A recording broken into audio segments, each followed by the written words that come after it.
ए अल्लाह पाक, जो ज़िंदगी गुज़र गई उस पर तेरा शुक्र करते हैं, जो ज़िंदगी बाकी है उस पर तेरी रहमत के तलबगार हैं। हम सब पर अपनी रहमत के दरवाज़े खोल दे। आमीन सुम आमीन। बिस्मिल्लाहिर्रहमानिर्रहीम। अस्सलाम वालेकुम। Hi everyone, welcome back to my channel. I hope आप सब अल्लाह ताला के फ़ज़ल व करम से बिल्कुल खैरियत से होंगे और मेरी दुआ है कि अल्लाह ताला आप सबको और आपकी फ़ैमिलीज़ को खुश और आबाद रखे और हर तरह की नागहानी आफ़तों, मुसीबतों और बलाओं से और आजमाइशों से दूर रखे और ये रमज़ान हम सब के लिए बाबरकत साबित हो। आमीन सुम आमीन।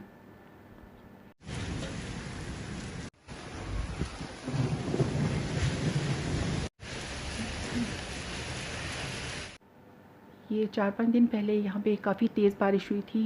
ये दोपहर का टाइम है, तकरीबन 3 बजे का।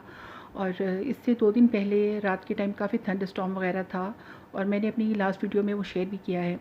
तो एकदम से बारिश स्टार्ट होगी, वेदर बहुत अच्छा हो गया था। तो हम लोगों ने ग्रॉसरी की थी और मैंने वीडियो भी बनाई थी ग्रॉसरी की। तो ये हम लोग भाग दौड़ के सब ये ग्रॉसरी समेट रहे थे क्योंकि वो सब वॉश करके और सैनिटाइज़ करके रखी हुई थी।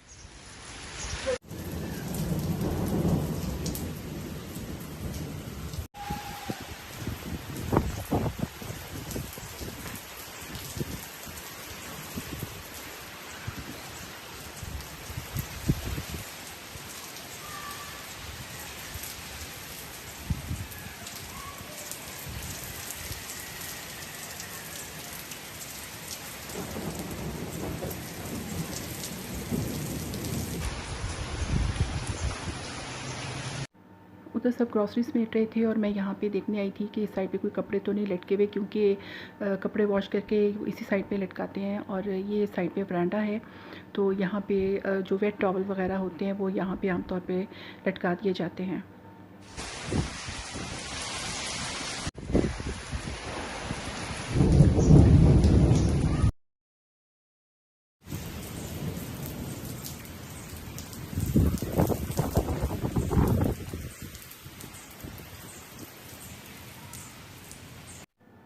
काफ़ी अच्छा वेदर हो गया था और तकरीबन 1 घंटे के करीब बारिश होती रही और बीच में कभी हल्की भी हो जाती थी, लेकिन काफ़ी तेज़ बारिश हुई और हम लोग तो ज़ाहिर है अंदर बैठे हुए थे आराम से।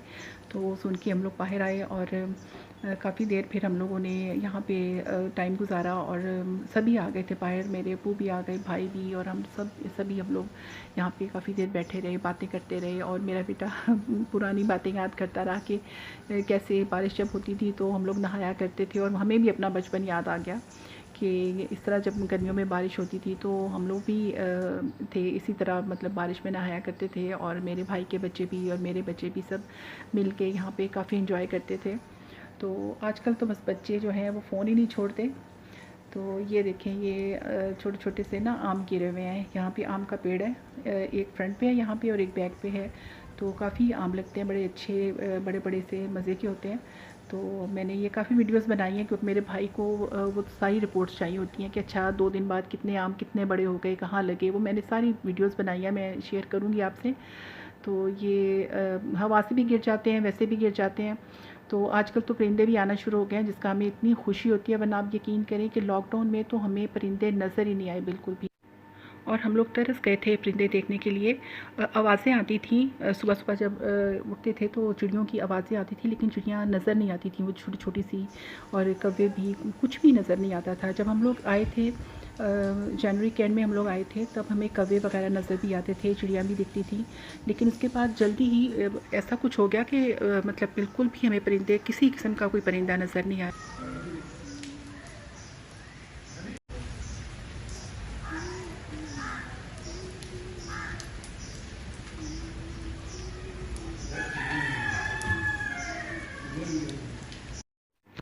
बस ये एक जो आवाज़ है ना मुर्गे की, ये हमें मुस्तकिल आती रही है। आप दिन को सुन लें, आधी रात को सुन लें, ये आवाज़ हमने बहुत ज़्यादा सुनी और फिर हमें पता चला कि हम लोग यही कहते थे। मेरा भाई जब भी, अगर कभी अब्बू बाहर धूप में बैठे होते थे तो फ़ोन आ जाता था उसका, तो वो कहता था कि ये जो मुर्गा है ये सारा टाइम बोलता है।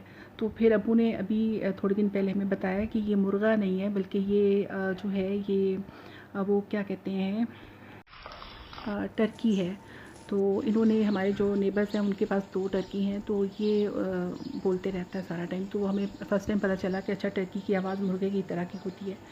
तो ये यहाँ पे एक मैंने थोड़े दिन पहले ये मुझे पता चला कि यहाँ पे एक चिड़िया का घोंसला है और ये आवाज़ें आ रही थी बहुत ज़्यादा, तो फिर मैंने ये देखा तो मुझे बड़ा क्यूट सा मुझे एक उसका जो बच्चा था वो भी नज़र आया। और ये मैंने करेले निकाले हैं। ये मैंने फ्रीज़ किए हुए थे। कुछ दिन पहले हमने कीमा भरे करेले बनाए थे, तो ये कुछ ज़्यादा ही थे, तो इस वजह से मैंने सोचा कि चलो बाकी फ्रीज़ कर देती हूँ, क्योंकि ज़ाहिर है इफ्तारी के बाद जो है वो इतना कुछ नहीं खाया जाता। तो मैंने बस वो रख लिए शाम के और के लिए, और बाकी मैंने सुबह के लिए थोड़े से रख लिए और बाकी फिर मैंने फ्रीज़ कर दिए थे। तो ये मैंने निकाले थे कि चलो आज ये बनाते हैं करेले। और करेले तो हमारे घर में सबको ही बहुत पसंद है, बेशक वो भर के बने हुए हों या वैसे ही काट के और आलू डाल के बनाए हों, तो वो सब बहुत शौक़ से खाते हैं। और ये मैंने कुछ मंगवाए थे बैंगन, क्योंकि बैंगन के पकौड़े और आलू के पकौड़े तो सबकी बहुत फेवरेट हैं। रोज़ हम पकौड़े बनाते नहीं हैं वैसे, लेकिन बहरहाल ये आजकल हम लोग बना रहे हैं, क्योंकि पकौड़े बनाना सबसे इजी काम ये लगता है कि आपको बार बार बाज़ार से कुछ चीज़ है वो नहीं है, तो फिर ये कि चलो बेसन तो घर में होता ही है, तो इस वजह से फिर बैंगन के पकौड़े और पालक के पकौड़े जो हैं वो जो साबुत पत्ते होते हैं ना पालक के बड़े बड़े, वो वाले पकौड़े मेरी अम्मी बहुत अच्छे बनाती थी और हम सबको बहुत पसंद है, मेरे अब्बू को बहुत पसंद है। तो इसलिए मैंने सोचा कि चलो आज ये बनाते हैं बैंगन के पकौड़े, और फिर किसी दिन हम लोग पालक के बनाएंगे, क्योंकि पालक मेरा बेटा लेके आया था, लेकिन बच्चों को शायद इतनी सही समझ भी नहीं है, क्योंकि उनको आदत नहीं है ग्रॉसरी की उस तरह। तो वो जब लेके आया रात रखा और अगले दिन वो सारी जो थी पालक गल गई। तो फिर हम लोग जो भी चीज़ घर में होती है वही बना लेते हैं कुछ, क्योंकि बार बार जो है वो ग्रॉसरी करने जाना जो है वो ज़रा मुश्किल लगता है, और वैसे भी आजकल के हालात में तो बिल्कुल भी ये वारा नहीं खाता कि आप छोटी छोटी चीज़ के लिए बाहर जाएं, और मेरे अब्बू भी नहीं जाने देते। और बच्चों का तो खैर कोई मसला नहीं है, लड़के स्पेशली उनका तो दिल करता है किसी बहाने से बाहर निकलें, लेकिन खैर हम लोग नहीं जाने देते हैं उनको। तो ये हमने बैंगन के पकौड़े वगैरह बना लिए थे, और कुछ मिर्चें थोड़ी सी फ्राई कर ली थी, क्योंकि यहाँ की जो मिर्चें हैं वो इतनी कड़वी नहीं होती हैं। तो ये मैंने थोड़ी करके देखी तो मुझे अच्छी लगी थी, तो मैं किसी दिन सोच रही थी कि मैं इसको मसाला भर के बनाऊँगी। तो ये बस हमने कुछ तरबूज़ वगैरह काट लिया। वाटरमेलन तो सबको ही बहुत पसंद है, और मेरा बेटा जब भी ग्रॉसरी के लिए जाता है तो ये वो ले आता है 2-3 उठा के। तो वो फिर ज़ाहिर है रोज़ तो नहीं खाया जाता, तो वो 3-4 दिन पड़ा रहा, उसके बाद हम लोगों ने काटा तो दूसरा जो था उसका टेस्ट कुछ अजीब सा वियर्ड सा था, मतलब उसका शक्ल से तो वो ठीक था बिल्कुल, अंदर से भी रेड रेड सा था और इस तरह, और वो कुछ मीठा भी था, लेकिन उसका कुछ टेस्ट अजीब सा ही था। तो मैं काफ़ी बड़ा भी था वो, तो बच्चों ने थोड़ा बहुत खाया, लेकिन मैंने तो खाया भी नहीं, मैं सिर्फ चखा था थोड़ा सा, और मैंने फिर उनको कहा कि आप लोग ना खाएं, क्योंकि मुझे थोड़ा डर लग रहा था कि किसी का कोई स्टमक अपसेट ना हो जाए, कुछ मसला ना हो जाए, क्योंकि आजकल तो हॉस्पिटल जाते हुए भी डर लगता है। हॉस्पिटल तो खैर जाते हुए हमेशा से ही सबको डर लगता है, कोई हॉस्पिटल जाना कोई इतनी खुशी की बात तो नहीं होती, लेकिन आजकल के हालात में जो ये मसला चल रहा है कोरोना वाला, तो उसमें तो डॉक्टर के पास जाना या हॉस्पिटल जाना ये एक रिस्क लेने वाली बात है।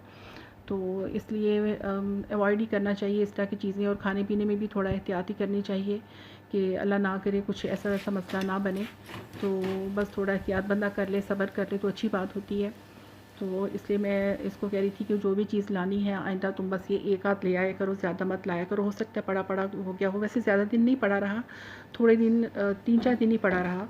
तो फ्रिज में तो नहीं रखा था हम लोगों ने, लेकिन वैसे ही पड़ा हुआ था, क्योंकि ज़ाहिर है बाहर दुकानों में भी ऐसे ही पड़े होते हैं। और ये थोड़ी सी लस्सी बनाई थी, क्योंकि जिस दिन बाहर से दूध या दही लेके आते हैं तो उस दिन हम लोग लस्सी वगैरह बना लेते हैं, और ख़ुद भी घर में दही वगैरह इसलिए नहीं लगाते क्योंकि रोज़ दही हम लोग नहीं, सॉरी दूध वगैरह हम लोग नहीं लेके आते। तो इसलिए फिर जब ये जाते हैं तो वो अच्छी शॉप है वहाँ पे, अच्छा दूध मिल जाता है, तो ये लोग लेके आते हैं फिर, तो हम लोग फिर बना लेते हैं उस दिन। तो ये इसमें जो ऊपर ये थोड़ा सा मक्खन आता है, मुझे ये बहुत पसंद है। पहले तो घर पे ही दूध लगवाया हुआ था, रोज़ एक आदमी आके दे जाता था दूध, लेकिन अब वो इतना अच्छा नहीं होता था, तो फिर अब्बू ने मना कर दिया। वरना पहले तो ज़ाहिर है जो रोज़ आता है तो फिर आप उसका दही भी लगाते हैं और मलाई भी निकालते हैं और फिर उसका मक्खन भी बनाते हैं, लेकिन वो अच्छा नहीं था, तो इस वजह से फिर अब्बू ने मना कर दिया उसको। तो ये मेरी वीडियो यहीं तक है। आई होप आपको अच्छी लगेगी, तो लाइक शेयर और सब्सक्राइब करें और बेल आइकॉन ज़रूर क्लिक कर लें। खुश रहें, दुआओं में याद रखें। अल्लाह हाफ़िज़।